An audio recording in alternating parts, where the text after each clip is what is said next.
नमस्कार दोस्तों, स्वागत है आप सभी का रैंक प्लस इंस्टीट्यूट के सक्सेस टॉक सीरीज में। आज हम आपके सामने लेकर आए हैं एक और शानदार और प्रेरणादायक सफलता की कहानी।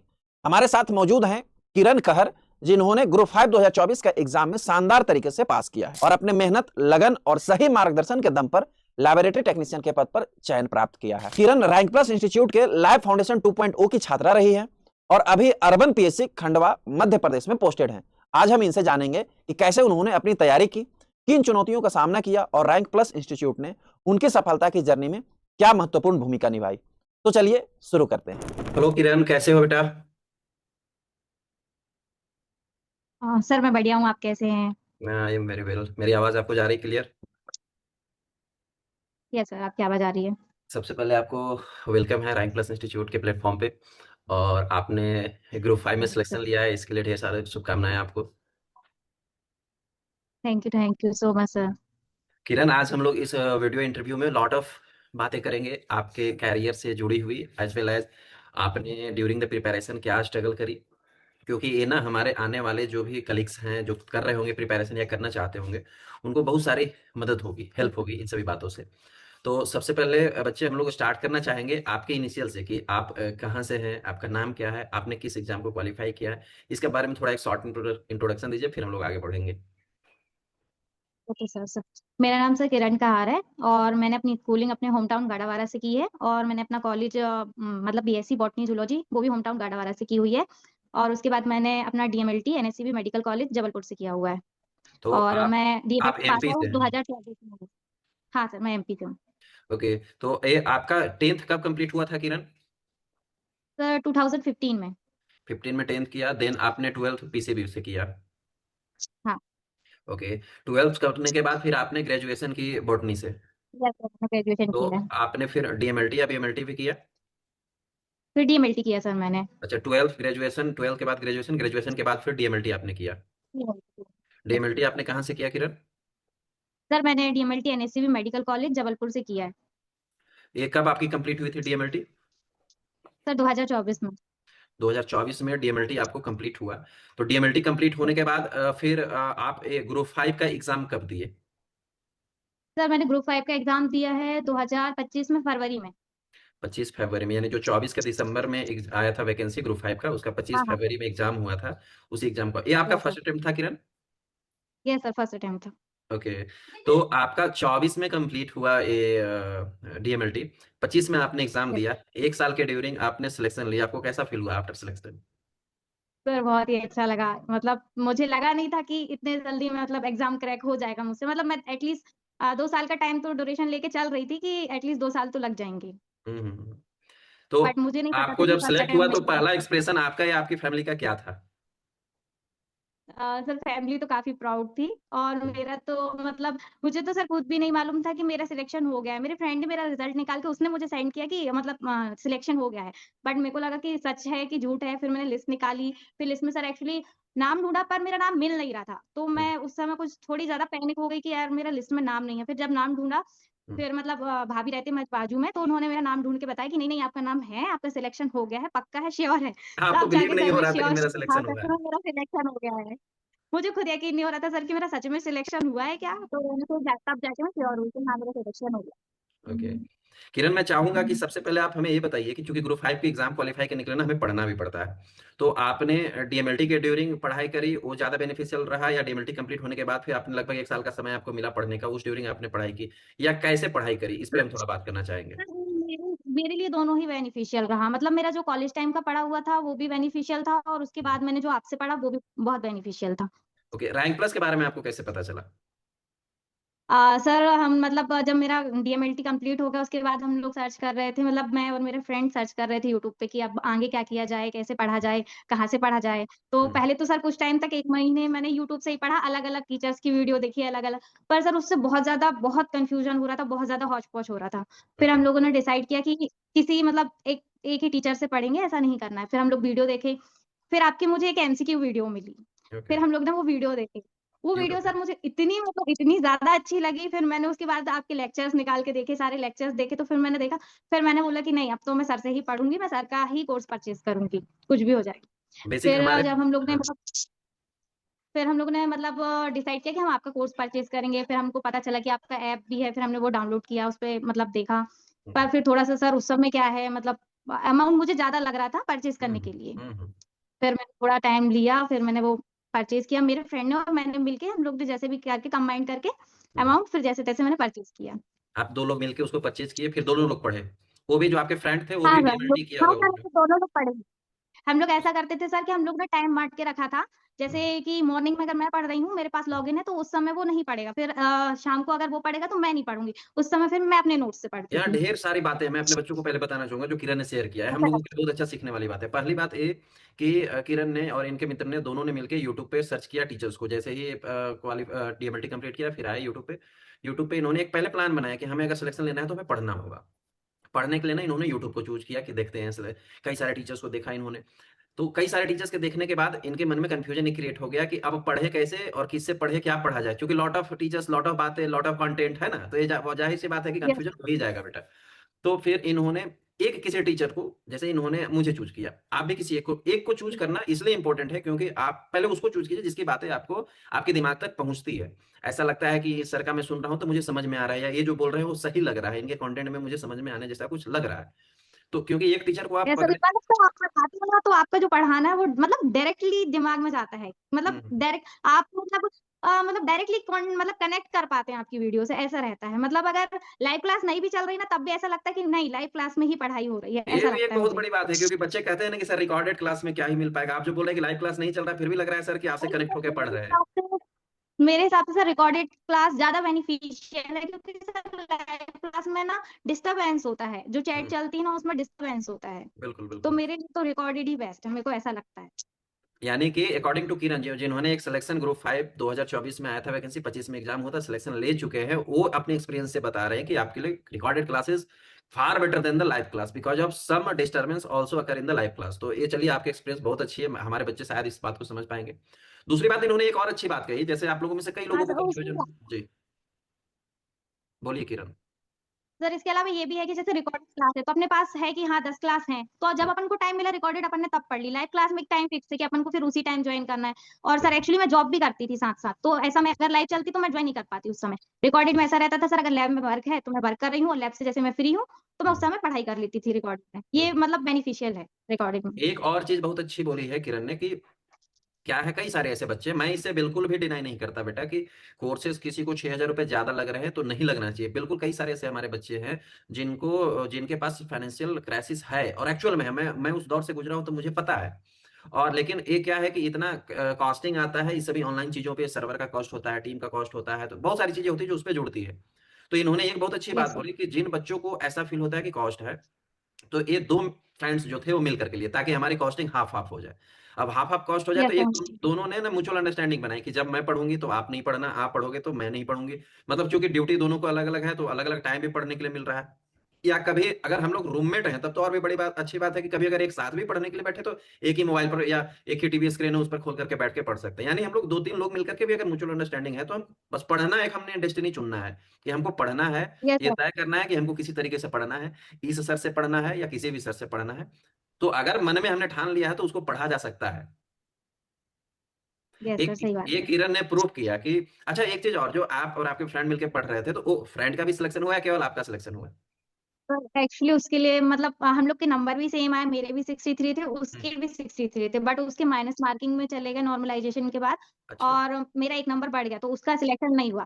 तो कहीं न कहीं सर उस टाइम ना मुझे अपने सिलेक्शन की खुशी तो बहुत थी, लेकिन उसका नहीं लेकिन होने का भी दुःख हाँ, बहुत गम ज़्यादा था। था, दुःख था बिल्कुल, लेकिन बिल्कुल सर होता भी है। हुँ, आई एम श्योर सर इस साल तो उसका सिलेक्शन हो ही जाएगा, वो अभी भी कंटिन्यू पढ़ ही रहा है। मतलब ओके, अभी पढ़ ही रहा है आपके बैच से ही। ओके बहुत बढ़िया और मैं उ उस बच्चे को भी बोलना चाहूँगा कि देखिए, किसी के भी सिलेक्शन हो जाने से हमें हतोत्साहित नहीं होना चाहिए, हमें इस बात से खुशी होना चाहिए हमारा मित्र तो पहुँच गया ना। अब मैं भी पहुँच जाऊँगा ये बात कन्फर्म है। और मैं उनको सबसे पहले इंस्पायर करना चाहूँगा कि आप मन लगा के जैसे पढ़ रहे थे, उससे दुगनी एनर्जी से पढ़ो। क्योंकि अभी आपको नोटिफ़िकेशन बहुत जल्द मुझे जितना उम्मीद है कि रिलीज़ हो जाएगा ये 2025 लास्ट तक या 26 तक। मुझे उम्मीद है कि दिसंबर में अभी तो चल भी रहा है, दिसंबर में हो ही जाना चाहिए। तो आप उतनी ही लगन, उससे दुगनी लगन से मेहनत से पढ़ाई करो। आपके भी जहाँ आपके मित्र पहुँचे हैं, आप उम्मीद करते हैं कि उससे भी आगे पहुँचे अच्छे रैंक ला करके। और मुझे ये कितनी बड़ी खुशी हो रही है कि दोनों बिल्कुल। बच्चों ने एक बैच देखा, एक साथ देखा और सेम नंबर लाया। मतलब ये प्रूव कर रहा हाँ, है कि तो आप दोनों मतलब ने आप दोनों ने मेहनत अच्छी सेम करी। नंबर आए सर, अलग-अलग टाउन मतलब अलग-अलग जगह पेपर हुआ हमारा, अलग-अलग शिफ्ट में पेपर हुआ, उसके बाद भी हम लोग हाँ। के नंबर सेम आए। तो हम लोग शॉक थे कि सेम नंबर आए हम लोग के। बहुत बढ़िया। अच्छा, किस कैटेगरी से थे किरण, आप किस कैटेगरी से आपका सिलेक्शन हुआ? सर मैं ओबीसी से हूँ, बट मेरा सिलेक्शन जनरल कैटेगरी से हुआ है। अच्छा, 63 मार्क्स आपके आए थे, ओबीसी कैटेगरी से थे, लेकिन हाँ, सिलेक्शन जनरल कैटेगरी से हुआ। That's a very yes. Good. एक चीज मैं आपको आप पूछना चाहूंगा कि हम लोग जो है सो ग्रुप 5 एग्जाम में ना टेक्निकल एंड नॉन टेक्निकल दोनों पार्ट पूछे जाते हैं बच्चे। और जिस समय आपने पढ़ाई करी उस समय नॉन टेक्निकल हम स्टार्ट नहीं किए थे। 2.0 बैच में थे ना आप? हाँ, तो यस सर 2.0 में 2.0 उस में। समय हम लोग नहीं स्टार्ट किए थे, अब स्टार्ट किए हैं। हालांकि अब बहुत जल्दी उसको कंप्लीट करने की भी कोशिश करेंगे नॉन टेक्निकल की, बट उस समय हम लोग कंप्लीट टेक्निकल पढ़ाया करते थे जब आप पढ़ रहे थे और जब आपने सिलेक्शन लिया। तो आपने उस समय टेक्निकल तो चलो हमारे यहाँ से पढ़ा, आपने नॉन टेक्निकल को कैसे ओवरकम किया, या कैसे पढ़ाई की, या कैसे आप, या क्या इंपॉर्टेंट है नॉन टेक्निकल भी पढ़ना, ये भी आपको बतानी है। तो नॉन टेक्निकल सच में बहुत इंपॉर्टेंट है। बिना नॉन टेक्निकल के एग्जाम निकाल पाना तो मुश्किल है, क्योंकि असंभव है। टेक्निकल तो ठीक है बट नॉन टेक्निकल भी बहुत जरूरी है उसके हाँ, लिए। जो मैं हमेशा तो बोलता सर हूँ हमसे कि अगर बहुत, नौकरी चाहिए तो नॉन टेक्निकल पढ़ो। हाँ हाँ सर वो जरूरी है। हम्म, तो सर पहले तो हम लोग भी बहुत कंफ्यूज थे कि अब नॉन टेक्निकल तो सर पढ़ा रहे हैं, पर नॉन टेक्निकल कहाँ से किया जाए, क्या किया जाए। फिर हम लोग ने सर यूट्यूब पे देखा कुछ टाइम, मतलब यूट्यूब पे। पर वही वही है सर, यूट्यूब पे अलग अलग टीचर्स से पढ़ना ना, तो वो कोई अलग ट्रिक बताता है, कोई अलग ट्रिक बताता है, तो कंफ्यूजन हो जाती है। फिर मैंने अपने हम्म, भैया हैं उनसे शेयर किया कि मुझे नॉन टेक्निकल पढ़ना है, पर ऐसा ऐसा है, मैं यूट्यूब से पढ़ रही हूँ तो मुझे बहुत दिक्कत आ रही है। तो ओके। वो एसएससी की तैयारी कर रहे थे, तो वो उन्होंने अपना कोई बैच परचेज करके रखे हुए थे। हम्म, तो उन्होंने मुझे अपने बैच दिए कि हम्म। एक काम करो, एसएससी लेवल का है, पर तुम बेसिक बेसिक क्लास ले लेना इससे। आप वो बैच का तो तुम नाम भी अपना बता बेसिक सकते हो बेसिक ताकि हमारे कंप्लीट कर बच्चे लेना, अगर तो तुम बेनिफिट इससे पढ़ लेना जाओ। चाहें तो वहां से भी ले सकते हैं।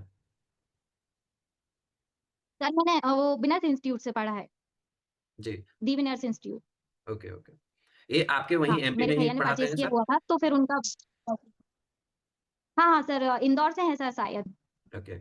तो आपने नॉन टेक्निकल तो में क्या क्या उनके चीजें बैच से पढ़ा? फिर मैंने नॉन टेक्निकल लिया। सर नॉन टेक्निकल में मैंने रीजनिंग ली और मैथ्स पढ़ा, और जीके के लिए सर मैंने लूसेंट बुक ली हुई थी, तो बुक से पढ़ती थी मैं लूसेंट की। जीके जीएस के लिए लुसेंट और पढ़े इसके अलावा और हिंदी मैथ और इंग्लिश रीजनिंग के लिए वगैरह। सर को फॉलो किए? हाँ सर, और इंग्लिश भी उन्होंने पढ़ाई हुई थी, तो इंग्लिश भी उनसे ही पढ़ी थी मैंने, और हिंदी सर थोड़ा बहुत मैंने हिंदी के लिए तो फिर यूट्यूब से देखा था। हम्म, मतलब आपको नॉन टेक्निकल में मैथ, रीजनिंग, हिंदी, इंग्लिश और जीएस पांचों सब्जेक्ट आप पढ़िए, तभी आप जो है मार्क्स ला पाएंगे और आप अचीवमेंट के नजदीक हाँ, पहुंच पाएंगे। तब भी पढ़ना पड़ेगा। अब सबसे इंपॉर्टेंट बात करें कि जब आप रैंक प्लस में पढ़ रहे थे टेक्निकल पार्ट, जिसमें 12 सब्जेक्ट लगभग होते हैं हमारे पीएमएलटी डीएमएलटी के, जो मैंने आपको पढ़ाया है, लगभग 650 लेक्चर्स हैं 2.0 में। उसमें एमसीक्यूज क्लासेस भी हैं, टेस्ट सीरीज भी हैं, एमसीक्यूज पीडीएफ भी हैं। तो आप मुझे ये बताइए कि आपका शेड्यूल क्या था पढ़ने का, क्योंकि आप तो जॉब भी कर रहे थे, ड्यूटी भी कर रहे थे। सबसे बड़ी परेशानी यस हम सर। हम हम कलीग्स लोगों के लिए, जो लैब टेक्नीशियन है, लैब टेक्नोलॉजिस्ट है, इनके साथ यही परेशानी है कि घर से प्रेशर रहता है, बहुत सारे काम रहते हैं, टेंशन रहते हैं उनके भी। दूसरा, काम कर रहे हैं तो जाहिर सी बात है ओपन मार्केट है कि हम सब जब प्राइवेट हॉस्पिटल में काम कर रहे थे तो हमारी स्लाइटली सैलरी जो है कम है compare to other medical professional. तो एक उसका भी रहता है फ्रस्ट्रेशन कि हम काम तो उतना ही कर रहे और हमारे पास सैलरी भी कम है, और ऊपर से जॉब भी 8 से 10 घंटे पर डे करना है, और फिर पढ़ाई करनी भी है, और आपने सिलेक्शन भी लिया। तो इन सब परेशानियों के बीच आपकी पढ़ाई की शेड्यूल क्या थी, आपने सिलेबस को कैसे डिवाइड किया था, आपने पढ़ा कैसे, वो हमें बताइए। सर सबसे पहले मैंने जब मतलब स्टार्टिंग में बैच परचेज किया था, तो मैंने ऐसा डिवाइड किया था, जैसे हफ्ते में मतलब एक दिन में दो सब्जेक्ट करना है मुझे। जैसे ओके। एक दिन में मैंने एनाटॉमी और हेमेटोलॉजी दो सब्जेक्ट लिए, दोनों की एक एक या दो दो क्लास ले ली। ऐसा मैंने स्टार्टिंग में बहुत समय तक किया। अच्छा। लेकिन सर फिर मैंने कुछ टाइम बाद मुझे मतलब जैसे अब मंडे मंडे मैंने हेमेटोलॉजी एनाटॉमी पढ़ा, तो वो नेक्स्ट मंडे जाएगा फिर से हम्म, जब मैं हम्म, पढ़ने जाऊंगी तो। तो हम्म, उस समय फिर मेरे को लग रहा था कि मैं ऐसे में बहुत भूल भूल जा रही हूँ, मतलब बहुत हौच पौच हो रहा था मेरा फिर से दिमाग। तो फिर अच्छा, मैंने डिसाइड किया कि मैं अब एक सब्जेक्ट उठाऊंगी, उसको कंप्लीट करूंगी, फिर देन मैं सेकंड सब्जेक्ट उठाऊंगी, फिर मैंने ऐसे एक एक करके उठाया, फिर एक अच्छा। एक किया, फिर करके पढ़ाई की फिर मैंने। तो फिर और इसके आपने, अलावा सर मतलब हाँ जैसे बोलिए। आप पढ़ाते थे तो मतलब आप बोलते थे कि मतलब क्लास में जब आप बोलते थे ना कि बेटा सिर्फ जो मैं पढ़ा रहा हूँ वो नहीं, लेकिन मैं जो बोल रहा हूँ वो नोटिस करना ज्यादा जरूरी है, तो मैं ना नोट्स बिल्कुल साथ में बनाती थी, और जो आप बोलते थे वो बार बार पॉज करके रिपीट करके पॉज करके वो लिखती जाती थी हमेशा बहुत बढ़िया। नोट्स में। मतलब जो तो वो पढ़ा फिर रहे हैं उनको लिखना इंपॉर्टेंट है, ये आपने फील किया आपने भी? हाँ, नहीं, नहीं सर, मैंने कई बार लेक्चर में ये चीज़ नोटिस की कि आप जो पढ़ा रहे हैं वो तो ठीक है, लेकिन हम्म, आप कई बार बोलते जब थे ना वो चीज़ें ज़्यादा इम्पोर्टेंट चीज़ आप सिर्फ़ बोलते थे, वो लिखते नहीं थे, लेकिन आप वो बोलते थे। बिल्कुल। तो वो ज़्यादा ज़रूरी रहती थी, मैं उसको रिपीट करती थी, फिर लिखती थी, फिर रिपीट करती थी, फिर और मतलब उससे अगर नहीं क्वेश्चन सुनने आए? में आया तो फिर यस सर, उससे मतलब एटलीस्ट नहीं तो 2 से 3 क्वेश्चन तो उससे आए हैं। जो चीज़ें आप ऐसे मतलब पढ़ाते-पढ़ाते बता हम्म, देते हैं ना, उससे भी क्वेश्चन आते हैं। इससे प्रूफ होता है तो किरण वो भी हमारे बहुत बच्चों ज़रूरी के लिए कि टीचर से पढ़ना कितना इंपॉर्टेंट है। कंटेंट जो है वो बुक्स में दिया हुआ है, बुक्स तो लाखों पड़े हुए हैं हमारे मार्केट में, लेकिन हम कंटेंट केवल पढ़ना नहीं, एक टीचर्स के दिमाग में जो चीजें होती है वो बोलता है, उससे हमें एनालाइज करना बहुत इंपॉर्टेंट होता है। क्योंकि एक टीचर को पता होता है कि ये बच्चा को पढ़ाना क्या है, दूसरा उसको ये कम से कम एक्सपीरियंस है कि ये जो जिस एग्जाम के लिए मैं पढ़ा रहा हूँ उस एग्जाम में क्या किधर से क्या पूछ सकता है। क्योंकि एक सेम ही माइक्रोबायोलॉजी की यस बुक सर। हम भी पढ़ते हैं, वही सेम माइक्रोबायोलॉजी की बुक कोई एमबीबीएस का भी लड़का पढ़ता है, लेकिन उसी सेम बुक से हमारे लिए क्या कंटेंट है, उसके लिए क्या कंटेंट है, एक टीचर ही आपको निकाल सकता है, दे सकता है। यस सर, ये सबसे बड़ी मतलब ये बोलना चाहिए कि पढ़ने के लिए अगर पढ़ने तो फिर बुक्स हैं, लेकिन हम्म। फिर बुक्स में यही रहता है ना कि हमें क्या पढ़ना है, एमबीबीएस वालों को क्या पढ़ना वो समझ में नहीं आता। तो वो चीज़ आपको एक टीचर ही बता सकता है कि हम्म। आपको इस लेवल तक जाना है, आपको इस लेवल के ऊपर नहीं जाना है, आपको यहाँ तक पढ़ना है। तो वो मतलब एक टीचर ही बता सकता है, वो अपन को समझ में नहीं आता बुक से पढ़ने में।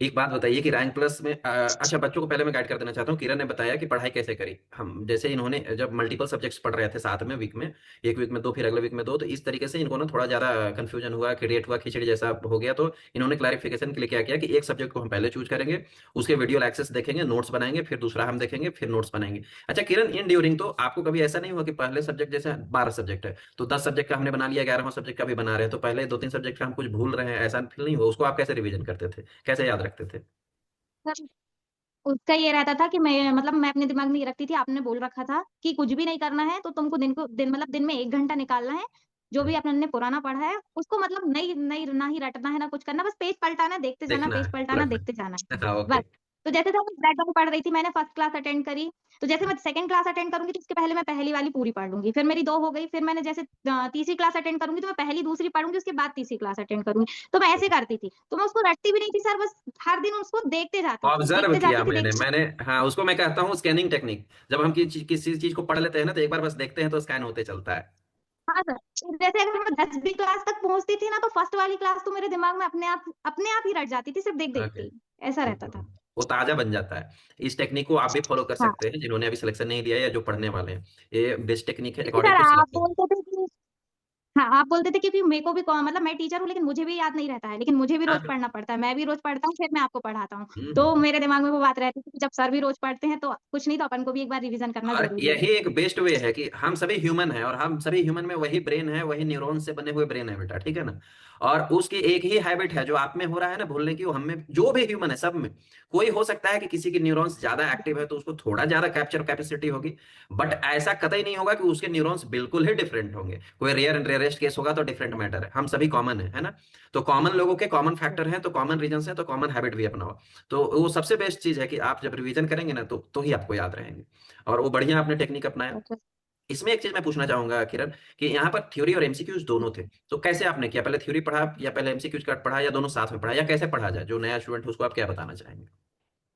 नहीं सर, मेरे हिसाब से तो पहले थ्योरी पढ़ना ज़रूरी है, क्योंकि सर आप थ्योरी नहीं पढ़ोगे तो आपको एमसीक्यूज़ में कुछ भी समझ में नहीं आएगा। हम्म। एमसीक्यू एमसीक्यू में तो सर जैसे कुछ भी थ्योरी है, तो उसमें से वो उसी थ्योरी से 4 क्वेश्चन अलग-अलग टाइप से पूछ सकता है। लेकिन अगर आपने थ्योरी नहीं पढ़ी तो आपको एमसीक्यू नहीं बनेगा। अगर आपने 1 एमसीक्यू पढ़ा तो आपसे 1 ही एमसीक्यू बनेगा। पर थ्योरी पढ़ी है तो उसमें से 4 एमसीक्यू बना दे वो, चाहे 10 एमसीक्यू बना दे, आपसे सारे बनेंगे। तो पहले थ्योरी पढ़ना ज़रूरी है। आपकी थ्योरी क्लियर है तो वो 10 या 20 भी एमसीक्यू बनाए तो वो आपको क्लियर होंगे। ओके। एग्ज़ाम में भी सर ऐसे कई क्वेश्चन ऐसे थे जो उन्होंने क्वेश्चन में ही क्वेश्चन को ऐसा घुमा दिया था ना, हम्म। लेकिन मतलब वही है, जिसने थ्योरी पढ़ी है तो उससे बन जाएगा, और जिसने सिर्फ एमसीक्यू पढ़े हैं तो फिर वो वहाँ कन्फ्यूज़ हो जाएगा जब जाके। आपका सिलेक्शन हुआ था तो हमारी एक और बच्ची है ओबीसी कैटेगरी से, उसने 72 मार्क्स लाया था। शायद ओबीसी कैटेगरी से यस सर। टॉप रैंक था उस समय 2024 वाले में, या सेकंड था, मुझे एग्जैक्ट याद नहीं। मैं उनका भी इंटरव्यू लूंगा, उससे भी बात होगी। लेकिन उस समय मेरी टॉक हुई थी उस बच्चे से, तो उसने एक बात मुझे बहुत प्यारी बोली थी, जो मुझे अभी तक भी याद है। मैं बच्चों से बात करता हूँ ना, तो मुझे उनके बात ना बहुत दिनों तक याद रहते हैं, बल्कि साल भर हो गए तो फिर भी अभी मुझे याद है कि उसने बोली थी कि सर मैं जब आपके वो लेक्चर्स देखती थी, जैसे सब्जी बना रही हूँ, बैचलर में तो सभी लोग खुद से काम करते हैं, सब्जियां काटनी है, खाना बनाना है, यस। आटे गूंथने हाँ हैं। सर, मैं भी। तो वो बोलते थे कि सर मैं सब्जियां काट रही हूँ ना, तो कान में ईयरफोन डाल के और आपका लेक्चर ना 1.25 या 20 पर स्पीड करके मैं रिवीजन करते रहती थी। तो सर मैं जब एग्जाम हॉल में जब बैठी ना, तो जब मैं क्वेश्चन सोल्व कर रहा था या जो क्वेश्चन में फंस रहा था, तो उस क्वेश्चन में ना मुझे आपके वर्ड्स गूंज रहे थे मेरे कानों में कि सर ने क्या बता रखा था इस लेक्चर में। और यकीन नहीं मानेंगे हाँ सर, सर, वो वर्ड्स मुझे मतलब सोल्व करवाए हैं क्वेश्चन, वो वर्ड्स गूंज रहे होते थे और मैं सोल्व करती थी। मैंने बोला यार ये तो बिल्कुल सर मतलब। मेरे साथ भी ऐसा हुआ था एग्ज़ाम में। कुछ चीज़ मतलब कोई क्वेश्चन ना मतलब पढ़ने के बाद मुझे लग रहा था कि नहीं, मुझे नहीं आ रहा है। हाँ। तो ना मतलब जैसे अगर आप बंद कर रही थी ना, तो मुझे आपकी क्लास भी याद आ रही थी कि नहीं, ये इस क्लास में सर ने पढ़ाया है, सर ने इस क्लास में ऐसा-ऐसा बोला था, तो वो फिर मैंने बहुत मतलब सोचा तो हाँ, नहीं सर ने पढ़ाया है, यही ऐसा होगा। है, नहीं इसका ऐसा है। तो वो लॉजिक आ रहा वहां था पर ही कि होता है नहीं हाँ। कि नहीं सर नहीं ऐसा बोल रहे थे, नहीं ऐसा नहीं होगा यार, यही बोल रहे थे, यही होना चाहिए। चलिए हाँ, बहुत उस समय मुझे भी आता एग्ज़ाम हॉल में मुझे भी आपकी कुछ जो बोली हुई बात है ना वो भी याद आ रही थी, जो पढ़ाया था वो भी याद आ रहा था। बिल्कुल। तो बेटा किरण आपने थ्योरी पढ़ने के बाद फिर एमसीक्यूज पढ़ा या फिर एमसीक्यूज प्रैक्टिस किया था आपने? नहीं सर, मैंने तो दोनों ही साथ में पढ़े थे। मैं थ्योरी भी पढ़ते जाती थी और पर डे का मेरा 5 एमसीक्यू की क्लास भी मैं अटेंड करती थी और एमसीक्यू की भी मैंने नोट्स बनाए हैं। क्योंकि बहुत आप एमसीक्यू में काफ़ी ज़्यादा एक्सप्लेन करते थे ना, तो हम्म मैंने एमसीक्यू में भी जैसे आपने 4 वो हैं ऑप्शन, तो 4 ऑप्शन का भी आप एक्सप्लेन करते थे, तो मैं वो हम्म ऑप्शन का एक्सप्लेनेशन भी लिखती थी अपनी कॉपी उससे में। तो मेरी वो भी एमसीक्यू की भी नोट्स बनाए हैं मैंने। मतलब जिन बच्चों को तैयारी कर रहे हैं उनको ये समझना होगा कि थ्योरी के नोट्स बनाना जरूरी है, लेकिन एमसीक्यू जो मैं पढ़ाता हूँ पर्सनली, औरों की तो मैं बात नहीं कर सकता, बट मैं जो पढ़ाता हूँ उसमें बहुत सारे डिटेलिंग रहते हैं। एमसीक्यूज में रिवीजन विद और डिटेल टॉपिक्स भी आप देखो, जैसे किरण ने नोट्स बनाया, आप भी बनाइए। नोट्स से अच्छा क्या फायदा होता है किरण, जो आप शॉर्ट नोट्स बनाए एग्जाम के पहले? जैसे मैं एक क्वेश्चन पूछना चाहूंगा कि एग्जाम जैसे था, मुझे लगता है कि 15 से या शायद 18 से 22 फरवरी ऐसा, या 25 फरवरी तक एग्जाम था ग्रुप 5 का। राइट तो सर। हाँ, तो यस सर। एग्जाम जैसे पता चल गया था कि मिड फरवरी के बाद है, तो आपने फर्स्ट फरवरी या लास्ट जनवरी तक आप क्या कर रहे थे उस समय? आप कैसे फिर पढ़ना स्टार्ट किए थे? चूंकि अब मान लो कोर्स हमने कंप्लीट कर लिया या आधा से ज्यादा 70% 80% पढ़ लिया, तो आप क्या कर रहे थे 10 दिन या 15 दिन पहले एग्जाम के पहले? कैसे पढ़ाई करी? सर उसके पहले मैंने क्या किया था, मैं एक ब्लैंक पेज लेती थी और उसमें शॉर्ट नोट्स बनाई थी, शॉर्ट शॉर्ट बिल्कुल शॉर्ट करके। जैसे पैरासाइट है या माइकोलॉजी है, तो हम्म उसके बिल्कुल शॉर्ट शॉर्ट नोट्स, जैसे उसमें चीजें रहती हैं कुछ भी, और जैसे ब्लड बैंक है तो ब्लड बैंक में जो आपने हाईलाइट चीज करवाई थी, तो उनको हम्म, मैंने एक ब्लैंक पेज लेती थी और उसमें बिल्कुल छोटे छोटे राइटिंग में लिख के शॉर्ट नोट्स बनाती थी। एटलीस्ट जैसे 10 क्लास को मैं कंबाइन करके एक पेज में कर देती थी, ताकि मेरे को अच्छा। जाना हो तो मैं फटाक से एक पेज उठाऊंगी, इसको पढ़ूंगी और चले जाऊंगी 10 ऐसा। मिनट में मैं बहुत सारी चीजें देख सकती हूँ। हाँ, उसको मैं फटाक से देखूंगी और चले जाऊंगी उसको देख के कि ये है ऐसा। मतलब जो शॉर्ट कर शॉर्ट दिया नोट्स था मैंने, बनाया क्योंकि जाता जब है आप उसको हाँ, आप एक्सप्लेनेशन में बहुत सारा रहता था, लेकिन उसमें से कुछ जो मेन टॉपिक रहता था तो फिर मैं उसको शॉर्ट नोट्स में लिखती थी ब्लैंक पेज पे। बहुत बढ़िया, बहुत खूब। आपको सबसे पहले मैं एक थोड़ा एक पर्सनल सवाल होगा, लेकिन मैं पूछना चाहूंगा कि आपको ग्रुप 5 एग्जाम देने के लिए किसी ने इंस्पायर किया था, या किसने बताया था कि हाँ ग्रुप 5 एग्जाम आपको देना चाहिए? जैसे आपने डीएमएलटी कंप्लीट किया, तो किसी ने कोई इंस्पायर किया आपको? नहीं सर, किसी ने नहीं, जब हम लोग फर्स्ट ईयर में थे तब हम लोग के सीनियर्स ने दिया था, तो हमारे सीनियर्स का बहुत सारे सीनियर्स का सिलेक्शन हुआ था। हम्म, तो मैंने तभी से सोच लिया था कि ग्रुप 5 देना है, जो भी लैब टेक्नीशियन की पोस्ट से जो भी रिलेटेड एग्जाम है, मुझे सारे एग्जाम उसको देना है, तो मैं क्वालिफाई सोच के करना है बैठी मुझे, थी। हाँ। घर में कौन हाँ कौन है हाँ, किरण? सारे कॉलेज। मम्मी है, पापा है सर, छोटा भाई है। अच्छा, ऐसे तो सर मेरी ज्वाइंट फैमिली है काफी बड़ी। ठीक है। तो घर से कैसा माहौल आपको मिला, मतलब लैब टेक्नीशियन बनने तक या सिलेक्शन लेने तक?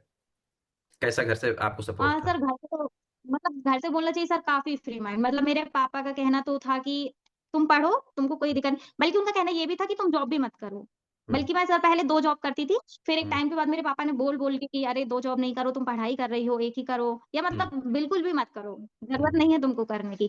पर मेरा था कि नहीं, मैं बाहर रह रही हूँ तो एटलीस्ट सर अपना खर्चा खुद का खुद तो कर सकूं ऐसा।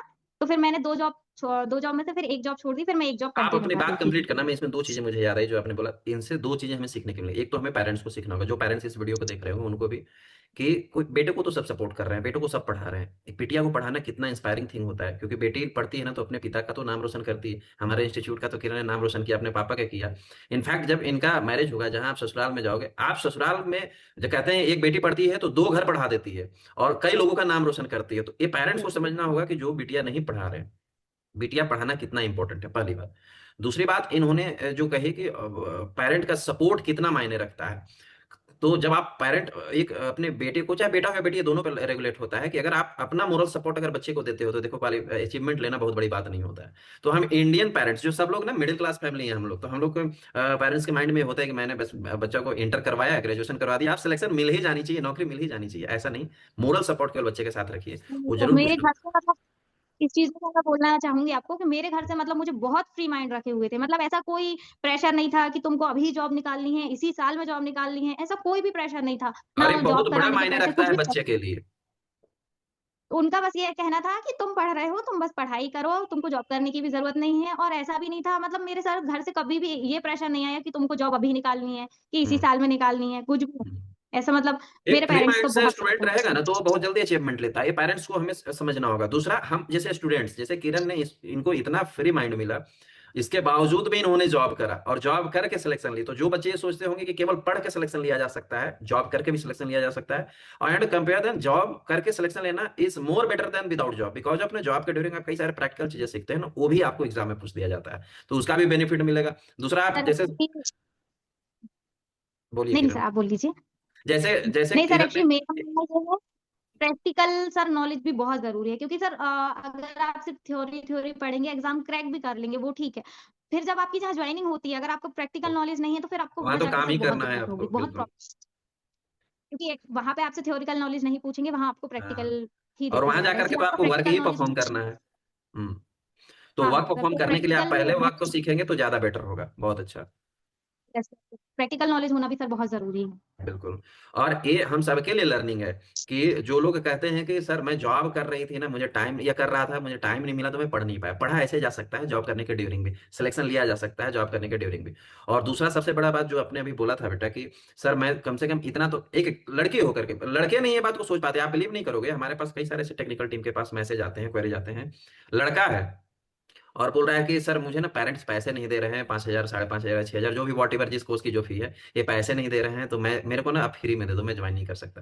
तो ये उनके लिए सबसे बड़ी बात इंस्पिरेशन है कि किरण ने सोचा कि मैं अब पढ़ ली हूँ तो मैं अपनी रेवेन्यू खुद कर सकती हूँ, पेरेंट्स से पैसे नहीं ले सकती हूँ, मैं करूंगी तो ज्यादा बेटर होगा, ज्यादा अच्छा फील होगा। सोचो एक लड़की हो कैसा सोच सकती, तुम लड़के हो कैसा नहीं सोच सकते, कितना बड़ा मतलब इंस्पिरेशनल बात है कि एक बच्चे, हमारे पास भी, हमारे टीम में तो कई सारी लड़कियां जॉब कर रही हैं, हमारे यहाँ ऑफिस में भी, तो किसी न किसी के तो माँ बाप के लाडले हैं, तो उनको भी तो माता पिता, ऐसा तो नहीं होगा कि एकदम पैसे कमा कर लाओ, ऐसा तो कोई नहीं कहा होगा, खास करके लड़कियों को तो कोई ही नहीं कहता है खास करके। लेकिन उन्होंने क्या सोच के जॉब कर रहे हैं वे लोग, यही ना कि हम सेल्फ डिपेंडेंट रहेंगे, कुछ तो हम रेवेन्यू करेंगे, तो हम अपने, कम से कम माता पिता को सपोर्ट करें ना करें, अपना तो हम फ्रस्ट्रेशन फ्री रहेंगे, माता पिता पे हम प्रेशर तो नहीं करेंगे, बोझ तो हम नहीं बनेंगे। और कई हमारे यहाँ पर लोग जॉब कर रहे हैं, अपने पेरेंट्स को भी सपोर्ट कर रहे हैं।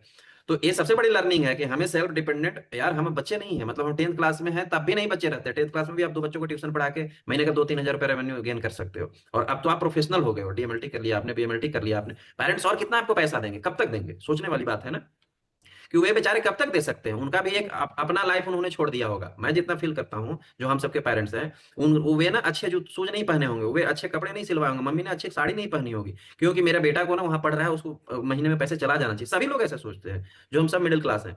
लेकिन अब उसके बावजूद आपको पढ़ा दिया, आपको उस काबिल बना दिया कि आप कुछ रेवेन्यू कर सकते हो, और फिर भी आप कह रहे हो कि सर मुझे पेरेंट्स ने 6,000 रुपये नहीं दे रहे कोर्स ज्वाइन करने के लिए, फिर इसका मतलब आप पे धिक्कार है, आप फिर जियो मत, ये धरती पर रहने का आपका फिर क्या मतलब, जब आप इतनी सी रेवेन्यू नहीं गेन कर सकते, खुद के पढ़ने के लिए डेडिकेशन नहीं लगा सकते। अच्छा, हम फ्री में भी क्लास दे सकते हैं 2-4 बच्चों को, ऐसा नहीं कि नहीं दिया जा सकता, लेकिन यदि आपको सब चीज बिना किसी डेडिकेशन के, बिना किसी मेहनत के यदि आपको मिलने लगेगा, तो फिर उसकी कॉस्टिंग नहीं रहेगी, फिर आपको लगेगा भाई इसको पढ़ के क्या फायदा, सर हमको फ्री में मिल गया। मैं आपको बताऊं, जो चीज फ्री में मिलती है ना, उस चीज की उतनी मतलब वैल्यू नहीं होती जो अपन मतलब कॉस्ट दे के लें। मतलब जब बिल्कुल। मैंने स्टार्टिंग में तो परचेज करने के बाद सर मैंने कुछ टाइम पढ़ाई नहीं की, हम्म, मतलब मन नहीं लग रहा है, नहीं मन कर रहा है। फिर जब याद आता कि नहीं नहीं, अपन ने पैसे कैसे इकट्ठे करके अपने परचेज किया, तो फिर लगता है कि नहीं नहीं नहीं, पढ़ना है। तो सर ऐसे मुझे तो सही लगता है कि अगर फ्री में मिलेगा तो शायद कुछ बच्चे पढ़े भी ना, कुछ ऐसा भी क्या, हो सब सकता है। लोगों के साथ, मतलब 90% क्योंकि लोगों सर की जो एक अपन अवधारणा होती है कि अगर फ्री में कोई चीजें मिल जाएगी तो आप उसका इंपॉर्टेंस नहीं समझेंगे, और आपको वो चीज उससे नहीं मिलेगा जितना आपने मेहनत, जैसे 12 घंटे जॉब करके आपने अगर कोर्स परचेज किया ना, बोलोगे यार इतना मेहनत करके हमने पैसा दिया, सर वाले क्लास से मैं कुछ तो लेकर रहूंगा, फिर आप जितना अमाउंट में सर वाले क्लास से लोगे ना पैसे दे यस करके, सर, उतना वही, फ्री वाले से नहीं ले पाओगे। ये ह्यूमन साइकोलॉजी है, और उस साइकोलॉजी को ये हम सर सबको वो समझना होगा। Yes sir. चलो, बहुत बढ़िया लग रहा है किरण आपसे बात करके, मैं तो सोच रहा हूँ और कि 2-3 स्टार्टिंग में घंटे तो बात सर मैंने करूँ। भी आपकी टेक्निकल टीम से कांटेक्ट किया था। हम्म। हाँ, मैंने भी आपके मतलब टेक्निकल टीम से कांटेक्ट किया था कि सर कुछ अमाउंट कम हो जाए, इतने में मैं परचेज नहीं कर पा रही हूँ। तो फिर उन्होंने मुझे बताया कि नहीं नहीं, हम मतलब टीम का भी खर्चा रहता है बहुत सारा। तो फिर मैंने बोला ठीक है कोई बात नहीं। तो फिर मैंने ऐसे करके आप परचेज किया। ये और एक सर अच्छी बात सचमुच है, आपकी जैसे किसी टेक्निकल टीम किसी बहुत किसी अच्छी है। Thank you. एक्चुअल में हम जो भी क्योंकि टेक्निकल टीम सर मतलब बैठाते हैं मैंने एक बेटा। चीज नोटिस की कि जी मेरे को बोलिए। कभी भी कोई भी प्रॉब्लम आई है ना, उन्होंने मेरे को हमेशा रिप्लाई किया है। जैसे कुछ भी, कई बार सर क्लासेस नहीं चलती थी, कई बार नेटवर्क इशू हो जाता था, कई बार हफ्ते हफ्ते भी क्लास नहीं चली है, बीच में अपना ऐप में ग्लिच वगैरह कुछ आया था। तो मतलब जब भी उनसे बोलो कि मैम क्लास नहीं चल रही है, मैम ऐसा हो रहा है, तो मतलब सर रिप्लाई आता है, बकायदा मतलब रिप्लाई करेंगे अपनी, मतलब प्रॉब्लम को सॉल्व करती है आपकी टेक्निकल टीम।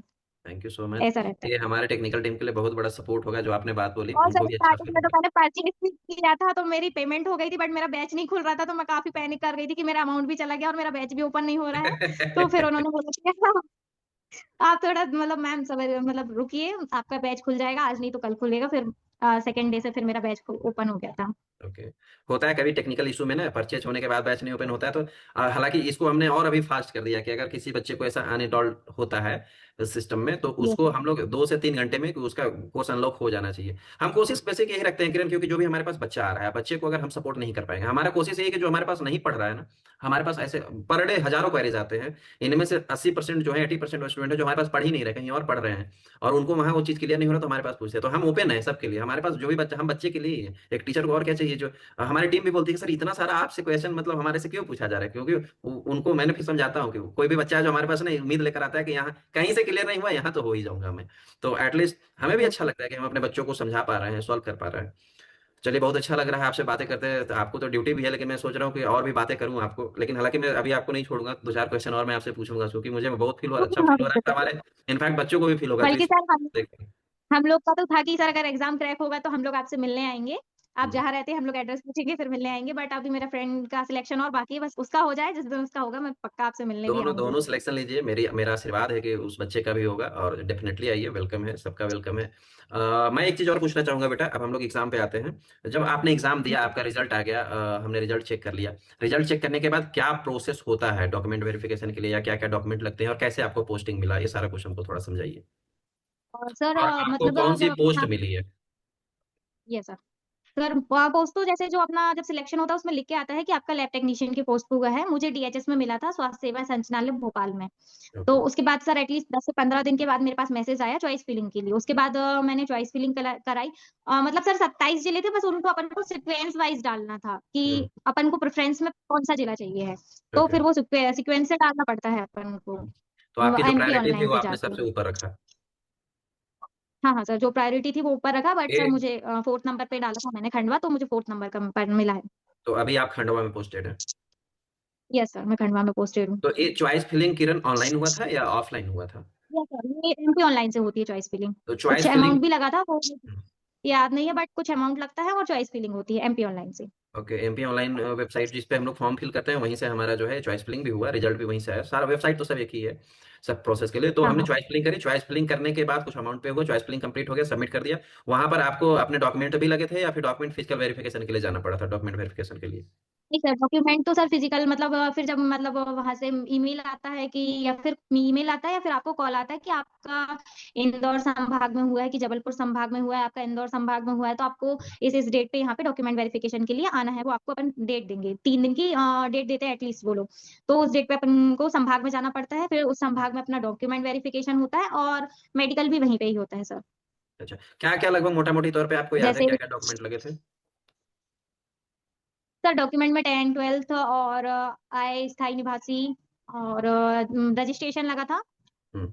डिप्लोमा लगा था, मतलब मार्कशीट लगी थी, और कॉलेज की मार्कशीट लगाना है तो ठीक है, नहीं तो 10th 12th तो लगती है। और इसके आधार अलावा सर कार्ड, वो पैन कार्ड, ये सब भी मतलब लगा था? हाँ सर, ये आधार कार्ड की फोटोकॉपी, पैन कार्ड की फोटोकॉपी, और इसके अलावा सर जैसे मैरिड अनमेरिड वाला सर्टिफिकेट वो बनवाना पड़ता है कोर्ट से स्टाम्प हम्म। पेपर पे, तो वो हम्म। लगता है। पुलिस वेरिफिकेशन भी लगता है सर। बच्चे को थोड़ा नेटवर्क इशू था तो डिस्कनेक्ट हो गया था वो। ओके सर, कोई बात नहीं। हाँ। तो हम लोग कहाँ पे थे? Sir document verification. Process verification. Yes sir. तो सर मेरे बेसिक डॉक्यूमेंट वेरिफिकेशन। जी सर बोलिए। बेसिक तौर पे डॉक्यूमेंट्स वे सारे हमें लगते हैं जो हमने स्कूलिंग के ड्यूरिंग और कॉलेज के ड्यूरिंग अचीव किया है। और आपके आईडी प्रूफ जैसे आधार कार्ड, पैन कार्ड लग सकते हैं, आपको बैंक अकाउंट्स लग सकते हैं फॉर द सैलरी वेरिफिकेशन। नहीं sir, bank account document verification में नहीं लेते हैं। नहीं लेते हैं? बैंक अकाउंट बाद में, ज्वाइनिंग के बाद। हाँ। तो फिर जब हमने document verification, physical document verification करवा लिया, उसके कितने दिनों के बाद आपको ज्वाइनिंग मिली, और किस मेथड से मिली? ईमेल पे ज्वाइनिंग लेटर आया था, या कॉल आया था, या कैसे आया था आपको? सर हम लोग का डॉक्यूमेंट वेरिफिकेशन हुआ और मेडिकल भी मतलब इंदौर संभाग था तो इंदौर में ही हमारा मेडिकल भी हुआ सेकेंड डे। और सर जब तक मेडिकल सर्टिफिकेट क्लियर नहीं होता तब तक डॉक्यूमेंट वेरिफिकेशन मतलब वो पूरा नहीं करते हैं। हम्म। फिर जब मेडिकल वेरिफिकेशन से पूरा मतलब अपना सब क्लियर हो जाता है, देन उसके बाद वो डॉक्यूमेंट वेरिफिकेशन से क्लियर होता है, और उसके सर उसके बाद उन्होंने हमारा एक ग्रुप क्रिएट कर दिया था इंदौर संभाग के, जो मतलब इंदौर संभाग में जिन जिनका सिलेक्शन हुआ है। तो उन्होंने अच्छा। बोला था कि आपको इस पे इन्फॉर्म कर दिया जाएगा या फिर ईमेल भी भेजा जाएगा। बट सर मेरे पास कोई ईमेल नहीं आया था, तो जो ग्रुप था उसमें ही सिलेक्शन में मतलब लिस्ट डाल दी थी उन्होंने कि ये लिस्ट है, आपको कहाँ पे ज्वाइन करना है जाके। फिर सर जैसे अपन को जो जिला मिला उस जिले के अंदर कौन सा सिविल हॉस्पिटल है या अर्बन पीएससी है या जो भी मिला, तो उसके लिए भी आपको 15 दिन का समय मिलता है। उस 15 दिन में आपको वहाँ जॉइन करना रहता है डॉक्यूमेंट वेरिफिकेशन के बाद। तो हम्म, 15 दिन के अंदर मुझे यहाँ जॉइन करना था और जैसे आप जिला अस्पताल में जॉइन करेंगे, हम्म, तो सेम डेट पे अपन को जहाँ पे अपना जॉइनिंग है मैन वहाँ पे भी देना रहता है और जो जिला है वहाँ पे भी जॉइनिंग देनी रहती है इसी में जो ऑफिस में, उसी ओके। दिन। तो आप जब फर्स्ट डे पहुंचे ज्वाइनिंग लेकर के, आपको कैसा, क्या एक्सपीरियंस रहा हॉस्पिटल की जब आपका फर्स्ट डे था? सर फर्स्ट डे तो मेरा मतलब मेरे को सीएमएचओ सर ही नहीं मिले थे तो मेरी फर्स्ट डे ज्वाइनिंग ही नहीं हुई और मुझे रुकना पड़ा। फिर सेकंड डे मेरी ज्वाइनिंग हुई थी, तो फिर सेकंड डे जब उनके साइन वगैरह हुए फिर वहाँ पे ज्वाइनिंग हुई। हम्म, देन मुझे जहाँ पे पोस्टेड किया गया जहाँ पोस्ट थी मेरी, फिर मैंने वहाँ पे आके ज्वाइनिंग दी। ठीक है। तो आप जब ज्वाइनिंग लेके पहुंचे किरण, तो आपको क्या एकोमोडेशन के ड्यूरिंग जो था, आपको रहने खाने ये सब का खर्चा या व्यवस्था मिला या आपको खुद से करना पड़ा था? नहीं सर, मैं मतलब खुद से ही करना पड़ा सर, मतलब रूम रेंट से लिया हुआ है खुद ही ने, मतलब ऐसा कुछ नहीं मिलता है। डीएचएस में तो सर नहीं मिलता है, मतलब संचालय स्वास्थ्य सेवाएं इनमें तो नहीं मिलता है। ओके। हाँ सर, एचआरए वगैरह मिलता है बट वो सैलरी में ऐड हो हाँ, मतलब वो काफी समय सैलरी में आएगी, हमें कोई क्वार्टर वगैरह मतलब नहीं मिलता, वो सब सैलरी में इंक्लूड आता है जो। हाँ। अवेलेबल सर है, मतलब जो मेरे कुछ साथी हैं लैब टेक्नीशियन उनको मिली है जहाँ हम्म, अवेलेबल है, बट हमको नहीं मिली है। अच्छा अच्छा। मतलब जहाँ पर अवेलेबल वहाँ मिल भी सकता है, जहाँ नहीं हो वहाँ आपको नहीं मिलता है। हाँ, हम्म, अवेलेबल है वहाँ मिल भी सकती है। ठीक है। अब आप जॉब करते लगभग मुझे अप्रोक्स लगता है कि साल भर आपको होने चला वहाँ ना। नहीं नहीं सर, अभी मैंने 4 अगस्त को ज्वाइन किया है। 4 अगस्त को तो 4 महीने। अभी। हाँ, 4 से 5 महीने। जॉब लगने के बाद और जॉब लगने के पहले दोनों में से कौन सी लाइफ अच्छी थी? कैसा फील हो रहा है वहाँ जॉब करके आपको? पहले वाली बेटर थी या अभी ज्यादा अच्छा लग रहा है? सर वैसे तो दोनों ही अच्छी हैं, वो भी सही थी, स्ट्रगल फेज भी अच्छा ही था उसका भी अपना और ये फेज अपना भी एंजॉय अच्छा। था, है ना? हाँ सर, वो उसका भी एक अपना ही वो था, तो वो भी अच्छी थी और ये लाइफ भी अच्छी। एक्चुअली सर अच्छी तो जॉब के बाद की रहती, बट फिलहाल क्या है सर, काफी दूर हूँ मैं, खंडवा में हूँ, फैमिली से घर भी से दूर आ कितना गई दूर हूँ हो आप? काफी ज्यादा। समथिंग सर 300 किलोमीटर होगा। ओके। तो तो यहाँ। आना जाना भी ज्यादा मतलब ऐसा नहीं होता। हाँ, क्योंकि वीक ऑफ वगैरह में जा नहीं सकते, अब जब लंबा छुट्टी होगा तभी जा सकते हैं। यस सर, जब लंबा छुट्टी हो तभी जा सकते हैं और आपको मंथ में सिर्फ 3 सीएल ही मिल सकती है, तो आप 3 बार ही मतलब 3 ही ले सकते हो ऐसा। हाँ, ये गवर्नमेंट जॉब के कुछ तो रिस्ट्रिक्शन होते हैं जो हमें उसको भी सर अनुभव काफी करना पड़ता है। बहुत सारे सर काफी रेस्ट्रिक्शंस होते हैं और सर ऐसा नहीं है कि मतलब जैसा कि अभी तक सुनते आ रहे हैं ना लोग कि गवर्नमेंट जॉब लग गई तो सब कुछ ऐसा ऐसे बैठना है कुछ नहीं करना। ऐसा कुछ भी नहीं है सर, काम हाँ। करना है, सब करना भी पड़ता है, बकायदा करना पड़ता है। इवन सर हॉलीडे के दिन भी अगर आपकी कैंप में या कहीं भी ड्यूटी लगा दी जाती है तो आपको जाना पड़ता है और आपको ड्यूटी करना ये पड़ता है, ज्यादा ऐसा है। लोगों को समझना पड़ेगा आज के समय में, क्योंकि लोगों का माइंडसेट क्या है ना कि गवर्नमेंट जॉब लग गई तो लाइफ चंगा हो गया, फिर तो अब कुछ है ही नहीं जी, अब तो चांदी काटो। वही सर, जब मैं यहाँ आई ना उसके बाद मुझे लगा कि सब लोग का ये कहना था ना कि अरे सरकारी नौकरी लगी उसके, ऐसा कुछ भी नहीं है सर, बकायदा आपको पूरा काम करना पड़ता है और और इनफैक्ट स्टार्टिंग में ज्यादा थोड़ा सा सर रिस्पॉन्सिबिलिटी के मतलब साथ करना है आपको, क्योंकि आप पहले प्राइवेट एम्प्लॉय जैसा है नहीं कि चलो आप अभी इसमें मुझे को डांट दिया, मन नहीं लग रहा, दूसरे को ज्वाइन कर लूंगा। यहाँ तो भैया जो मिल गया उसको करना है और ज्यादा रिस्पॉन्सिबिलिटी निभानी है आपको। सर और यहाँ पे जहाँ पे सर मैं हूँ वहाँ पे 2 टेक्नीशियंस मतलब रहते नहीं, सिर्फ एक ही टेक्नीशियन रहते हैं, तो जो भी है तो सारा मेरे ही ऊपर है, ऐसा रहता है। तो तो आपकी यहाँ पे तो आपकी रिस्पॉन्सिबिलिटी है तो रिस्पॉन्सिबिलिटी निभानी है आपको फिर तो। ऐसा नहीं है कि कोई आपका सीनियर है तो वो देखेगा या कोई और देखेगा, नहीं, अगर हाँ। आपके लैब में कोई भी प्रॉब्लम होती है तो वो आपकी रिस्पॉन्सिबिलिटी है, सब आपको ही संभालना है, उन ऐसा हमें है। परीक्षार्थियों को समझना होगा जो अभी गवर्नमेंट जॉब में जाने वाले हैं, जो इस ख्याल में है कि एक बार तो बस अपनी ज्वाइनिंग आ जाने तो फिर तो मैं ना नैनीताल घूमने जाऊंगा छुट्टी लेके। सर सेम मैं भी वही सोचा करती थी कि ऐसा होगा, लेकिन सर ऐसा कुछ भी नहीं है, ऐसा कुछ भी नहीं है। बिल्कुल, 80-90% स्टूडेंट यही सोचते हैं। नहीं नहीं सर, बल्कि ज्वाइन करने के 1 साल तक तो आप ये भूल जाओ कि हम कहीं घूमने जाएंगे। हाँ हाँ, बिल्कुल बिल्कुल। और ये अच्छी क्योंकि बात है सर ना, स्टार्टिंग आपके लाइफ में इससे डिसिप्लिन क्रिएट होगा, it's a more better thing. क्योंकि लाइफ में एक डिसिप्लिन यस होना सर। जरूरी है। आप पहले हम बच्चे थे, अब थोड़े मैच्योर हुए, थोड़े और उम्र बढ़ेगी तो और मैच्योरिटी आएगी। तो respect of the time, of respect of your age, वो चीज आपको जनरेट होने के लिए, ये डिसिप्लिन जनरेट होने के लिए करवाया जाता है, और ये अच्छी बात है। क्योंकि भाई आप अब यस सर। प्रोफेशनल हो गए हैं ना, पहले आप स्कूल में थे तो बैचलर थे, कुछ भी कर सकते थे, कॉलेज में थे तो कुछ भी कर सकते थे। अब आप वैसा नहीं, आपके पास कोई पेशेंट आएगा उसकी जिम्मेवारी है, डायग्नोसिस की आपके ऊपर रिस्पॉन्सिबिलिटी है, करेक्ट रिपोर्ट की रिस्पॉन्सिबिलिटी है ना? हम जो है इसमें कोई भी एनालिटिकल एरर ना हो, प्री पोस्ट कुछ भी ना हो, इसकी हमारे रिस्पॉन्सिबिलिटी होनी चाहिए। तो यस सर। क्योंकि हमारे डायग्नोसिस पे उसके ट्रीटमेंट डिपेंडेंट है ना, तो बहुत सारी चीजें हैं। तो अब हम मैच्योरिटी के फेज में आ गए हैं, तो हमें ज्यादा मैच्योरिटी के साथ वर्क एफिशिएंट बनना पड़ता है। एक चीज मैं आपसे पूछना चाहूंगा बेटा, कि जो बच्चे अभी ठीक जस्ट है। डीएमएलटी फाइनल किए हैं या बीएमएलटी फाइनल किए हैं, उनके लिए आप क्या सजेशन देना चाहोगे? उनको अब क्या करना चाहिए, अभी जस्ट कॉलेज फाइनल हुआ हो तो?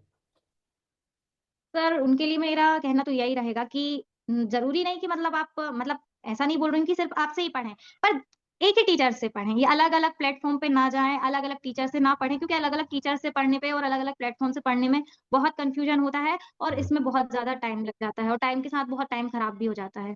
ये हुँ। रहता है। क्योंकि टाइम का एक्चुअली सर बहुत मेरा वैल्यू है। इतना होने का रीज़न सच बताऊँ तो सर यही है कि मैंने समय रहते एक प्लेटफ़ॉर्म जॉइन कर लिया, समय रहते मैंने मतलब एक ही प्लेटफ़ॉर्म पे टाइम दिया। ओके। मतलब ऐसा नहीं किया कि यहाँ से भी पढ़ रही हूँ, मैं वहाँ से भी पढ़ रही हूँ। तो हुँ, आप अपने टीचर डिसाइड करें, आप उन्हीं से सब पढ़ें। हुँ। आप अलग-अलग जगह से पढ़ेंगे तो आपका बहुत कन्फ्यूज़न हो जाएगा आपके दिमाग में। ये बहुत बड़ी बात है बल्कि सर और मैंने हुँ। जूनियर्स, मेरे फ्रेंड्स सबको आपका सजेशन दिया और सब लोग अभी पढ़ भी रहे हैं अच्छा पढ़ रहे हैं तो कंटिन्यूअसली। उन लोगों को कल ही ऐसा तो मेरी नहीं लग फ्रेंड रहा है ना कि किरण ने मुझे ज़बरदस्ती जॉइन करवा दिया?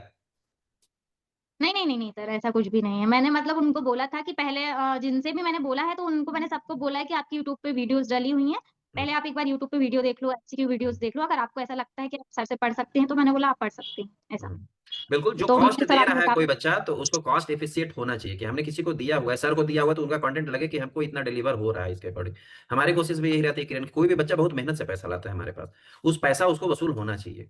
तभी जो है सो कि तब मैं वही भी सर तो एक ह्यूमन हूँ, मुझे भी इंसानियत से जीनी है। मैं किसी का ₹2 भी अगर मैंने बेईमानी से ले लिया है, तो वो मेरे लिए मैं भी अपने ईश्वर को मानता हूँ, मैं भी अपने आराध्य को मानता हूँ और हम इस ट्रेडिशन से जुड़े हुए हैं, तो हम ये चाहते हैं कि हमारा कोई भी बच्चा का ₹1 भी इनफैक्ट बर्बाद नहीं हो। क्योंकि हमारे पास सब स्टूडेंट आ रहे हैं, नहीं कोई भी हमारे आपके बैच में पैसा देना तो मुझे नहीं लगता कभी किसी के लिए ऐसा होगा कि गलत हो गया पैसा देना, मतलब बेनिफिशियल ही है। मेरे को तो नहीं अखरे सर अपने पैसे देना। एक चीज़ और बताओ बेटा कि जो मतलब अच्छा अच्छा होगा ऐसा लगता है कि नहीं ठीक था, सही था। चलो मतलब एक सजेशन बच्चों के लिए है कि आप चाहे किसी को भी जॉइन करो लेकिन आप समय रहते एक एक टीचर चूज़ कर लो, क्योंकि समय निकलने के बाद फिर आपको कोई हाँ, फ़ायदा नहीं होगा, व्यर्थ हो जाएगा। एक सजेशन और उन बच्चों के लिए एक कम से टीचर और सर सबसे हेलो? कंसिस्टेंसी होना ज़रूरी है सर, कंसिस्टेंसी से ही पढ़ना मतलब सर ऐसा नहीं है जैसे मैं पढ़ती थी तो मेरा ऐसा फिक्स नहीं था, किसी दिन मैं सर ज़्यादा क्लास पढ़ लेती थी, किसी दिन कम क्लास पढ़ लेती थी, लैब में वर्क ज़्यादा रहता था तो उस दिन मैं नहीं भी पढ़ पाती थी। लेकिन सर मेरा फिक्स था कि अगर आज नहीं भी पढ़ा है तो भी कैसे भी 1 क्लास या 1 कुछ भी तो मुझे पढ़ना ही है, भले 1 घंटे पढूँ। क्योंकि सर अगर 1 या मतलब 1-2 बार मेरे साथ ऐसा हुआ कुछ मतलब मेडिकल कंडीशन मेरी तबीयत खराब होने के कारण हुँ, हफ्ते भर छूट गया बीच में पढ़ाई। तो सर जैसे हफ्ते भर के बाद अगर अपन पढ़ने जाते हैं ना तो ऐसा लगता है कि स्टार्ट से स्टार्ट कर नया रहे हैं, चीज़ सारा है। भूल हाँ, जाते हैं सारा कुछ। ऐसा लगता है कि सब नया है। हाँ, इसलिए मतलब कंसिस्टेंसी नहीं तोड़ना। भले आप नहीं पढ़ पाए पूरा 8 घंटे नहीं दे पाए कोई बात नहीं, आप फँसे हुए थे कुछ भी, हुँ। तो आप 1 घंटे 1 क्लास पढ़ वो भी बहुत है। लेकिन आप उसको छोड़ो नहीं, कंसिस्टेंसी रखना ज़रूरी है। कंसिस्टेंसी मेंटेन करना सबसे इम्पोर्टेंट पार्ट है। हाँ, वो ज़रूरी है। भले आप नहीं पढ़ पा रहे 4 क्लास कोई बात नहीं है, बट 1 क्लास तो पढ़ ही सकते हैं, ऐसा। अच्छा एक चीज़ मैं और पूछना चाहूँगा किरण कि आप एक गर्ल हो, एज़ अ गर्ल कितना टफ़ होता है किसी भी अचीवमेंट को लेना? या फिर सब कुछ नॉर्मल है जैसा सबके लिए बॉयज़ के लिए भी होता है? क्या आपके इस बारे में क्या एक्सपीरियंस है? नहीं सर ऐसा एज़ अ गर्ल तो सर टफ होता है बहुत सारी चीज़ों में भी। जैसे मेरे साथ-साथ तो मतलब अपन तो फेस करते ही हैं, फैमिली को भी फेस करना पड़ता है। जैसे मैं हूँ, मैं पढ़ रही हूँ बाहर, हुँ, तो रिश्तेदार क्या है, रिश्तेदारों को कहना भी रहता था पापा से कि अरे अब पढ़ाई करा ली, 12th हो गई, अरे अब कॉलेज भी हो गया, अब जबलपुर अब चली गई, छोड़ो। अरे अब वो भी हो गया, अब हुँ, उसकी शादी कर दो, अब ऐसा कर दो, वैसा कर हुँ, दो। तो ये सा थोड़ा-सा टफ पड़ जाता है उस समय कि उनको भी समझाना कि नहीं, हमको नहीं करना अभी, हमको पढ़ाई करना है ये सब। हुँ। लेकिन वही है सर मेरी फैमिली का बिग बहुत सपोर्ट था, तो मेरे पापा का तो कहना था कि नहीं, उसको जब तक पढ़ना है वो पढ़ेगी, हमको ये मतलब अभी नहीं करना है शादी। तो सर ऐज़ अ मतलब लड़की के लिए सर सबसे पहले तो यही आती है, शादी कर दो, शादी कर दो, शादी कर हुँ, दो। हुँ। लड़की के पर लिए ऐसा सबसे नहीं बड़ा होता चैलेंज है कि हमारे सोसाइटी से लड़ना और केवल लड़की के लिए नहीं होता है बेटा, हमारे लड़की के जो गर्ल्स के पेरेंट्स होते हैं, उनके लिए भी बेचारों के लिए हो जाता है क्योंकि हमारे रिश्तेदार इतने क्रूशियल होते हैं ना, कहने को तो रिश्तेदार हैं, but I I don't believe that कि वो रिश्तेदार ही हैं। मतलब रिश्ते का मतलब होता है कि वो हमसे जुड़ा हुआ हो, हमारे सुख-दुःख, परेशानियाँ, ऊँची-नीची सारी बातों में हमारे साथ हो। लेकिन मुझे नहीं फ़ील होता है कि in really they are our रिश्तेदार क्योंकि इतना यस टफ होता है सर आंसरिंग बहुत करना टफ एक होता एक लड़की को है आप कि पढ़ाने के लिए भेज रहे हो ना, तो हमारी बिटिया कितनों ईमानदार होगी, कितनों अच्छा होगी, कितनों ईमानदारी से पढ़ रही होगी, लेकिन वे इतनी गॉसिप्स करेंगे, इतनी बातें बनाते हैं मतलब पेरेंट्स को सहना सबसे बड़ा डिफिकल्ट पार्ट हो जाता है, और मोस्ट ऑफ पेरेंट्स जो हैं इसीलिए टूट भी जाते हैं, इसीलिए बच्चे को वहां तक भेज भी नहीं पाते हैं। लेकिन इन सब में कंक्लूजन सबसे बड़ा पार्ट यही है कि पेरेंट्स को जरूर मोरल सपोर्टिव होना पड़ेगा, सबकी बातें को इग्नोर करो, क्योंकि रिश्तेदार और कम्युनिटी, जब आपके घर में 5 रुपए की कमी होगी, आप बीमार होगे और 10,000 रुपए की नीड होगी ना, कोई रिश्तेदार हेल्प करने नहीं आता है। आपको जब सबसे ज्यादा मोरल सपोर्ट की नीड होगी, आप टूट रहे होगे, आप डिमोटिवेटेड होंगे ना, कोई रिश्तेदार आपको हेल्प करने नहीं आएगा। तो इसलिए आपको मान करके यही चलना है कि जो मेरी बेटा होगा, जो मेरी बेटी होगी, या जो मेरा खुद का परिवार है, वही हमेशा हमारे साथ रह सकता है। तो केवल अपने परिवार के लिए सोचे, अपने बच्चों के लिए सोचे, कौन क्या कह रहा है, गॉसिप तो सबके बारे में होगा, है ना।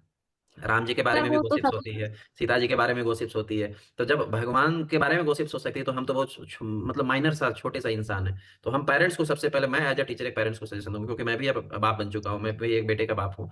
कल हो सकता है भविष्य में मैं भी किसी बिटिया का बाप हूँ, तो मेरा तो अपना एक माइंड सेट अलग है। मेरा माइंड सेट यही कि मेरा बच्चा क्या करना चाहता है, मैं वही सुनूंगा और वही करूंगा, क्योंकि मेरे पेरेंट्स ने वही करी मेरे लिए, तभी मैं यहाँ तक पहुंच पाया। तो जब तक पेरेंट्स का ब्लाइंड सपोर्ट नहीं होगा, तब तक कुछ नहीं होगा। दूसरा, बच्चे को भी, जैसे कई ऐसे पेरेंट्स को भी मन में डर होता है कि कहीं अपनी बिटिया को बाहर भेजे पढ़ने के लिए, वो क्या करने के लिए भेजो, क्या कर बैठे या क्या कर बैठा। तो पेरेंट्स में पहला डर यहाँ पर भी होता है। तो दूसरा, अब बच्चे को समझना होगा कि जिस बात, जिस जिस कर्तव्य के लिए मुझे मेरे माता पिता ने मेरे पे बिलीव करके यहाँ तक भेजा है, मैं उस पर खरा उतरूँ। नौकरी मिलना ना मिलना अपनी जगह है, हमने प्रयास नहीं किया और उस पर हम 100% 200% खरा नहीं उतरे, ये तो सबसे खराब बात होगा। ये तो आप अपने आप के साथ पाप कर रहे हो। तो माता पिता पहले समझे, दूसरे नंबर पे अपने बच्चे भी समझे अपने माता पिता को, कि उन्होंने क्या हमारे लिए सहा है। ये बहुत बड़ी बात होता है। हमारी कम्युनिटी, जिस सोसाइटी में हम जी रहे हैं, जिस एनवायरनमेंट में हम रह रहे हैं, इंडिया का जो कल्चर है, उसमें बड़ा मैटर है। और इस मैटर को हम दोनों जब समझेंगे, माता पिता भी और बच्चे भी, फिर हम जो है एक अचीवमेंट ले सकते हैं। और इनफैक्ट एक किरण नहीं, हम लाखों किरण क्रिएट कर सकते हैं अपने सोसाइटी में। और कुछ भी असंभव नहीं, मैं तो ये कहता हूँ, हमारी बच्चियां तो बिल्कुल भी असंभव चीज को असंभव कर डालती है। अभी वर्ल्ड कप जब हम लोग जीत सकते हैं, इतना असंभव कर सकते हैं, तो सोचो हम क्या नहीं कर सकते हैं, और हमारी बच्चियां क्या नहीं कर सकती है। तो ये हम सबको समझना होगा, पेरेंट्स को भी और दोनों को भी। एक चीज और मैं आपसे सबसे लास्ट में कहना चाहूंगा, किरण, कि हमने बहुत सारी बातें करी, बड़ा अच्छा लगा आपसे बातें करके। आपके जो जर्नी है बहुत इंस्पायरिंग है, हमारे बच्चे होप से कुछ सीख पाएंगे और कुछ इससे लर्न करेंगे और पढ़ने की कोशिश करेंगे। लास्ट में आप कुछ ऐसा जो आपके पास है, जो कुछ सजेस्ट करना चाहते हो हमारे बच्चों के लिए, बीइंग मुझे, कि एज अ टीचर सर सब कुछ ठीक था रैंक प्लस में, पढ़ने पढ़ाने का तरीका या कुछ चेंज करना चाहिए, या बच्चों के लिए कुछ आप कहना चाहते हैं। नहीं नहीं सर, आपके पढ़ाने का तरीका तो बहुत मतलब बेस्ट है सर। मैं मतलब बेस्ट, मुझे सच में सर आप बेस्ट टीचर लगते हो। हर मतलब हर तरीके से पढ़ाने के साथ साथ जो सर आप बीच में अपने जो लाइफ के एक्सपीरियंस शेयर करते थे, तो हम्म, वो चीजें भी मेरे दिमाग में रहती हैं और अभी भी है सर, आज की डेट में भी मेरे दिमाग में है। जैसे मैं अभी अपनी वर्क प्लेस पे भी जाती हूँ ना, तो हम्म, मेरे दिमाग में वो बात है आपकी, कि आपने एक बार बोला था कि आपको पेशेंट से अच्छे से पेश आना है, हम्म। क्योंकि पेशेंट अगर हॉस्पिटल आया जहां भी है जाए, मैं तो एक बात हमेशा कहता हूँ कि जहां भी जाइए, अच्छा ह्यूमन बीइंग बन के रहिए। यस, क्योंकि वो पेशेंट अगर हॉस्पिटल आया तो वो परेशान होगा, तभी तो हम्म, वो हॉस्पिटल आया होगा। नहीं बिल्कुल। तो वो कुछ ऐसा तो है नहीं कि मजे से हॉस्पिटल आया होगा। हाँ, तो पिकनिक स्पॉट तो है जैसे नहीं मैं अपनी हॉस्पिटल। वर्क से जाती हूँ, हाँ, तो मुझे वहाँ पे भी आपकी बात याद आती है कि नहीं, अच्छे से पेश आना है अपन को, उनसे अच्छा बिहेव करना है, ऐसा। तो मुझे वो चीज़ें भी, तो मतलब सर आप पढ़ाते तो बेस्ट हैं, बट आप जो बोलते हैं ना वो भी बहुत बेस्ट, मतलब जो बताते हैं वो भी बहुत बेस्ट बताते हैं, जो अपने लाइफ से रिलेट कर सकते हैं रियल में। तो आप पढ़ाते तो सर बहुत सही हैं। बाकी सबके लिए यही है कि आप पढ़ें तो किसी एक ही प्लेटफ़ॉर्म से पढ़ें, अलग-अलग जगह से ना पढ़ें और ओके। कंसिस्टेंसी के साथ पढ़ें। ज़रूरी नहीं है कि आप 8 घंटे पढ़ेंगे तभी आपका एग्ज़ाम निकलेगा, ये भी ज़रूरी नहीं है कि जो आपके साथ पढ़ रहे हैं तो नहीं निकाल पाएँगे, ऐसा कुछ भी नहीं है। अगर आपने ठाना है कि आप निकाल सकते हैं, तो आप निकाल सकते हैं, ओके। ऐसा।